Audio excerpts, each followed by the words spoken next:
pu être dépendante affective? Ce que vous devez d'abord comprendre de base, c'est que la dépendance affective n'est rien d'autre que la gentillesse excessive. Donc, si tu as l'habitude de t'oublier pour les autres, ça veut dire que tu es dépendant affectif, par conséquent aussi excessivement gentil.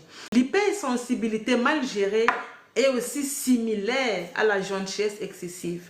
Parce que la gentillesse excessive, c'est le fait de prendre les problèmes des autres, de considérer en fait que c'est son problème personnel. Les personnes hypersensibles, elles ressentent la douleur des autres à une intensité très profonde, à une vitesse accrue, et par conséquent, elles finissent par confondre leurs émotions avec les émotions des autres. Donc, tu vas te rendre compte que dans la plupart des cas, tu es excessivement gentil et forcément à côté,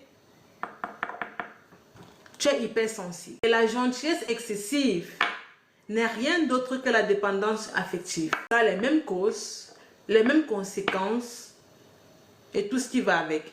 J'ai planté le décor tout à l'heure en disant que la dépendance affective n'est rien d'autre que la gentillesse excessive. Du coup, on va commencer par les causes parce que comme je dis toujours, moi je ne résous pas les conséquences, je résous uniquement les causes du problème parce qu'une fois les causes disparues, ton problème est résolu. Alors que si tu passes des années et des années à travailler sur ta confiance en toi, à travailler sur ta gentillesse excessive, t'inquiète pas, tu ne vas pas guérir du tout parce que ce n'est pas la cause, c'est une conséquence d'un mal-être bien précis qui est le manque d'amour. C'est une conséquence, c'est une cause bien précise, c'est une dérivée en fait du manque d'amour, ok? Du coup,